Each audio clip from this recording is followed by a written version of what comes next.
Have you ever felt it? That strange, invisible wall that goes up in a room full of strangers. Picture a coffee shop line. It's quiet, a little too quiet. You can hear the hum of the espresso machine, the soft clink of ceramic, but not a single human voice. Everyone is locked in a silent agreement to stare at their phones, at the floor, at the menu they've already memorized. There's a palpable tension in the air, a shared loneliness. You might catch someone's eye for a split second, a flicker of a potential smile, before you both quickly look away. It's a moment of shared humanity that we are all too terrified to acknowledge. Why is that? Why do we build these invisible fortresses around ourselves, wishing someone, anyone, would be brave enough to build a bridge? We are all waiting, waiting for permission to connect, waiting for someone else to go first. But what if the person we've been waiting for is us? What if the secret to unlocking a richer, warmer, more connected life wasn't about learning some complicated script or becoming a completely different person? What if it was about understanding one simple, fundamental truth about how we, as human beings, are wired? A couple of years ago, I stumbled across the work of a man named Peter Kaufman. He's not a social media guru or a famous motivational speaker, but a highly successful businessman who articulated a concept that fundamentally changed how I see the world. He calls it mirrored reciprocation. It sounds academic, but the idea behind it is something you've known your entire life, even if you couldn't put a name to it. The principle is this: the world and the people in it will almost always reflect back to you the exact energy and behavior you give to them. It's the universe's most reliable echo. If you project hostility and suspicion, the world will bristle and become hostile in return. If you do nothing, you get nothing. But if you project warmth, curiosity, and positivity, well, that's when the magic happens. And the most powerful lesson in this doesn't come from a business textbook. It comes from our four-legged best friends. Think about a dog. Have you ever wondered what the secret is to their incredible ability to manipulate us into loving them so unconditionally? It's not complicated. When you come home from a long, draining day at work, what happens? Your dog doesn't check its phone. It doesn't ask you what you've accomplished. It doesn't judge you. For 15 or 20 glorious seconds, you are the absolute center of its universe. It showers you with an explosion of pure, unfiltered joy, a whirlwind of wagging tails and ecstatic welcomes. In that moment, how do you feel? You feel seen. You feel important. You feel loved completely and without reservation. Now, after that initial burst, the dog might go back to sniffing the carpet or napping on the couch for the rest of the evening. But it doesn't matter. Those 15 seconds did their work. That initial, positive, overwhelming investment of affection is so powerful that we, in return, give them everything. We give them food, shelter, expensive toys, and a lifetime of devotion. The dog goes first. It offers its gift of affection freely and consistently, and in doing so, it receives everything it could ever want. That, right there, is mirrored reciprocation in its purest form. We all want the same things the dog owner feels in that moment. We crave to be listened to be respected, to feel a sense of meaning, and to know that we matter. We spend our lives hoping someone will give us that feeling. But the lesson from the dog is revolutionary. Stop waiting to receive it. Start giving it. You have to go first. The tragedy is that most of us are too scared to. We've been conditioned by the fear of rejection. We have this deep, primal fear of that one person out of 100 who might misunderstand our intention. Kaufman points out that statistically, about 98% of people will respond positively, or at the very least neutrally, to a genuine, warm initiation. But we don't think about the 98%. We are haunted by the 2%, the one person who might look at us funny, the one awkward silence, the one interaction that doesn't land. And so we let that tiny 2% probability dictate 100% of our behavior.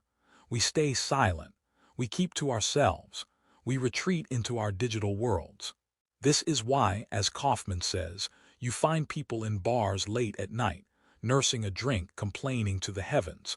When is the world going to finally give me what I deserve? When am I going to get mine? And the universe gently whispers back, well, what did you give first? Did you ever just try smiling at a stranger? Did you offer a kind word to the cashier? Or did you scowl and hiss and wait?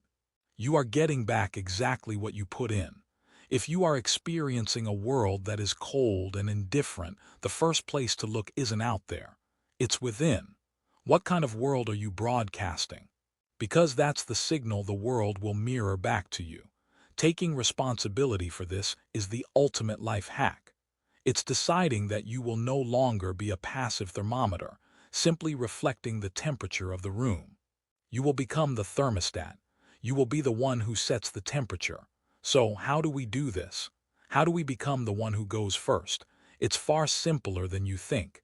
You don't need to be the loudest person in the room.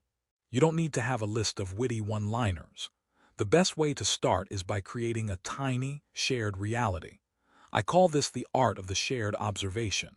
Your goal is to give someone a small, easy-to-solve puzzle using something in your immediate environment. Step 1. Notice something. It can be anything. The ridiculous length of a receipt, a peculiar piece of art on the wall, the music playing in the background. Step 2. Bring it to their attention. Frame it as a small, harmless observation or a light-hearted question. Step 3. Discuss it. Let's take the silent coffee shop. You're standing there, the invisible wall is up. You notice the barista is masterfully pouring 3 lattes at once. You turn to the person next to you with a slight, conspiratorial smile and say, I don't know how they do that without spilling a drop. I'd have a Jackson Pollock painting on the counter. That's it. You've done it. You haven't asked for their life story. You haven't put them on the spot. You've given them a safe, easy topic. You've invited them out of their own head and into a shared moment with you. 9 times out of 10, they will breathe a silent sigh of relief and jump into that shared reality with you. They'll smile and say, I know, right? It's like watching a magic trick. And just like that, the awkward silence is gone. You're not 2 isolated strangers anymore. You're 2 people who just witnessed a moment of coffee-making artistry. You are now teammates. The beauty of this technique is that it works anywhere with anyone about anything. I was once at a very crowded concert, waiting for a drink, and the woman next to me was wearing these incredibly cool, light-up sneakers. The old me would have just thought, cool shoes, and said nothing. The new me leaned over and said, I have to ask, are those shoes rechargeable or do you have to carry a backpack full of batteries? She laughed, a huge, genuine laugh. And we talked for the next 10 minutes while we waited, not about anything profound, but about the absurdity of fashion and technology. We weren't just 2 strangers in a queue anymore. We were 2 human beings connecting over a ridiculous pair of shoes. I never saw her again, but it doesn't matter. For those 10 minutes, the world felt a little warmer, a little less anonymous. I went first. I went positive. And the world mirrored that warmth right back to me. This isn't a performance. It's an offering. You're offering a moment of connection, an escape from the boredom of waiting in line, a tiny spark of human interaction. And most people are absolutely starving for it. The final piece of this puzzle is consistency. Going positive once is great. Doing it consistently is life-changing. It's a practice, a muscle that you build. Start small. The cashier at the grocery store, the person walking their dog, the delivery driver, offer a genuine smile, a simple "how's your day going?" But say it like you mean it. Make eye contact. Give them those 3 seconds of undivided attention, that little spark of humanity. Most of these people are treated like they're invisible all day long. When you truly see them, even for a moment, their response can be startlingly warm. You will literally watch their face change. You are giving the gift that the dog gives its owner, the feeling of mattering. And the more you practice this, the more you fill your own life with these tiny, positive echoes. It starts to create a feedback loop. You feel better because you're making others feel better. People start to recognize you as a source of good energy. They smile when they see you coming. Doors open. Opportunities arise. Your entire social ecosystem begins to transform. You start to develop a kind of social gravity. This is the deeper meaning behind mirrored reciprocation. It's not about manipulating people into liking you. It's about fundamentally changing your posture towards the world.